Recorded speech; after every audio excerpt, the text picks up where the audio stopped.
నవ్వండి please smile.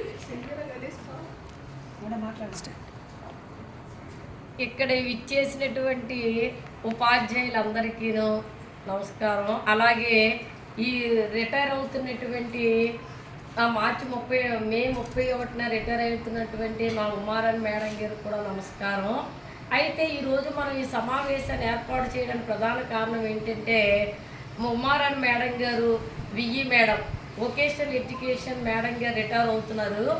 ఈమె చాలా కమిట్మెంట్ టీచర్ అనమాట. నేను ఇంతవరకు చూడలేదు. ఇంత కమిట్మెంట్ ఉన్నటువంటి టీచర్ని చాలా చక్కగా ఈరోజు రిటైర్ అవుతున్న బాధగా ఉంది. అయితే మేడం గారి గురించి ఈమె సేవలు ఇంకా అవసరం అవుతాయని ఆ భగవంతుడు మరి 2 ఏళ్ళు పెంచాడేమో నాకు అనిపిస్తుంది. పిల్లలకి ఎంతో శ్రద్ధగా కుట్టెలు అల్లికల్ని చాలా చక్కగా మేడం గారు నేర్పించేవారు. ఎవరికి కూడా ఎవరైనా సరే మనకి దెబ్బలాడతారంటే ఎందుకు సార్ మన హెచ్ఎంతో దెబ్బలాడుతూ ఉంటాం, అలాగే ఇన్ఛార్జ్ హెచ్ఎం గారు మెమోలు వేస్తే దెబ్బలాడుతూ ఉంటాం, ఎందుకు సార్ మాకు వేసారు క్లాసులు అని అంటాం. కానీ మా మేడం గారు క్లాసులు ఎందుకు ఎక్కువ వేయలేదు నాకని చెప్పి దెబ్బలాడడం మొట్టమొదటిగా నేను చూశాను. ఈ విషయంలోనే ఎంత డెడికేషను, తనకిచ్చినటువంటి ప్రతి పనిని కూడా చాలా నిబద్ధతతో చేసినటువంటి మంచి వ్యక్తి.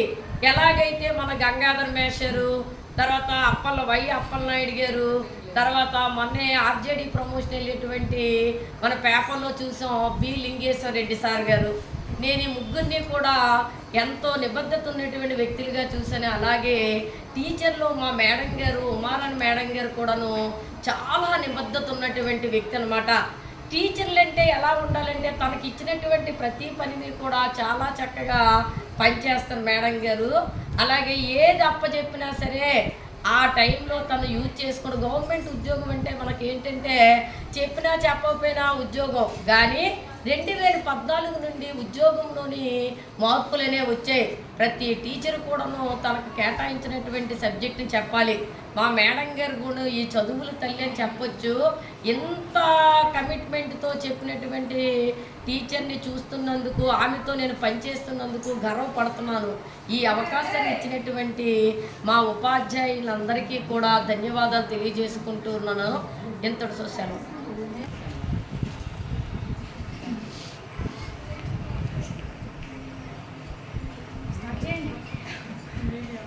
ఉమారాణి మేడం గారికి నమస్కారం. మేడం గారు, మీతో నా అనుబంధం చాలా తక్కువ. నేను వచ్చి నుండి చూస్తున్నాను, మీరు చాలా చక్కగా ఎంతో చక్కగా చేస్తున్నారు. మీ జాబు, మీ నిబద్ధత నాకు ఎంతో చాలా నచ్చింది.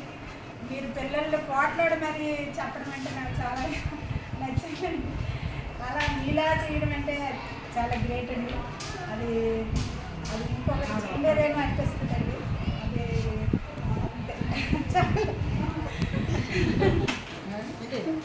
అందరికీ నమస్కారం. ఉమారాణి మేడం గారితో కలిసి మాకు 24 సంవత్సరాల ఎక్స్పీరియన్స్ ఉంది. మేడం గారు ఫస్ట్ మేము స్కూల్లో జాయిన్ అయినప్పుడే మేడం గారు ఇక్కడే పనిచేస్తున్నారు. అసలు ఆవిడని చూస్తే ఒక ఇన్స్పిరేషన్ అనిపిస్తుంది. ఆవిడ కమిట్మెంట్ కానీ, అలాగే పిల్లలతోనే ఆవిడ పనిచేసే విధానం కానీ చాలా బాగుంటుంది. అలాగే పిల్లల్ని పెంచే విధానం కూడా ఆవిడ చాలా డెడికేషన్తో పిల్లల్ని పెంచి పెద్ద చేశారు. ఈ విధంగా ఆవిడ మమ్మల్ని అన్ని రకాలుగా చాలా రకాలుగా ఇన్స్పైర్ చేశారు.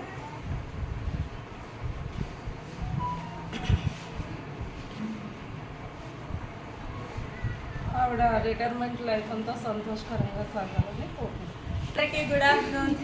ఈరోజు ఉమారాణి మేడం రిటైర్మెంట్ సందర్భంగా మేడం కోసం ఒక ఫ్యూ థింగ్స్ షేర్ చేసుకోవాలనుకుంటున్నా. నేను 2008లోని ఈ స్కూల్కి వచ్చాను. అప్పటికి మేడం గారు ఇలాంటి పోస్ట్ ఒకటి ఉంటుందని కూడా నాకు క్లియర్గా తెలియదు. మా వీధిలో పుట్టమ్మ గారు ఉంటే పుట్టమ్మ గారు అనేసుకునే వాళ్ళం తప్ప ఈ కస్బా హై స్కూల్లో అలాంటి పోస్ట్ ఉందని తెలియదు.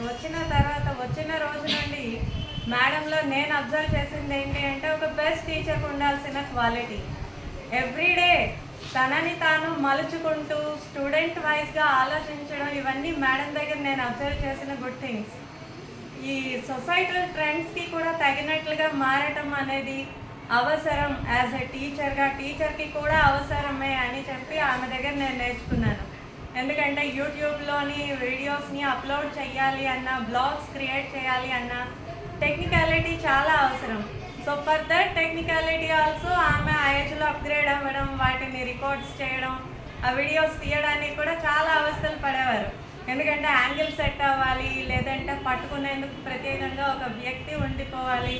సో ఇలా ఎవ్రీథింగ్ ఆమె ప్లాన్ చేసుకుంటూ వెళ్ళడం అన్నది నిజంగా ఆశ్చర్యంగానే ఉన్నది నాకైతే. ఆ విషయంలో ఆమెను ఎప్పుడూ అప్రిషియేట్ చేయాల్సిందే. మేడం, మీరు రిటైర్ అయిపోయాక ఏం చేస్తారు, ఈ విద్యని ఎలాగా వినియోగిస్తారు అంటే, మా వీధిలో ఉండే పేద పిల్లలకి పిలిచి నేను నేర్పాలి అనుకుంటున్నాను 7th క్లాస్ 8th క్లాస్ అని చెప్పి మేడం అన్నారనమాట. సో అది ఇంకా నిజంగా అప్రిషియబుల్. ఎందుకు ఇంత అప్రిషియేట్ చేయడం ఎందుకు అంటే, ఫిజికల్గా చాలా రకాలుగా ఆవిడ ఇబ్బంది పడుతూనే ఉంటారు. మోకాళ్ళ నొప్పులు అంటారు, లేకుంటే ఈ యాంగిల్లో కూర్చొని కుడితే ఆ ఏజ్లో ఆమెకి మెడ నొప్పి అంటారు, చెయ్యి నొప్పి అంటారు, వాట్ ఎవర్ ఎన్ని ఉన్నా కూడా నేను అనుకున్నది చెయ్యాలి అనే ఒక సంకల్పం మేడంలోని మనం ఖచ్చితంగా చూడొచ్చు. అలాగే మేడం ఇక్కడ పిల్లలతో కూడా చాలా ఫ్రెండ్లీగా ఉండడం ఏంటి, కోవిడ్ టైమ్స్లోని మీరే కాదు నేను కూడా మీకు సమానం, నేను ఏ విధంగానూ తక్కువ కాదు అని చెప్పి వాళ్ళకి ఆన్లైన్ క్లాసెస్ ఇచ్చేవారు. తన ఎగ్జామ్కి పిల్లల్ని మనం మన సబ్జెక్ట్స్కి ఎలా ప్రిపేర్ చేస్తామో the same thing runs over there also. So ఇది చూస్తే ఎవరికైనా ఓకే ఈ సబ్జెక్టుని కూడా ఇంత సిస్టమేటిక్గా, ఇంత క్యాలిక్యులేటెడ్గా నేర్పచ్చు అన్నది నాకైతే తెలీదు. నాకు సరే నా బ్లౌజ్ పెట్టి ఇలా గీత గీసి ఇలా కట్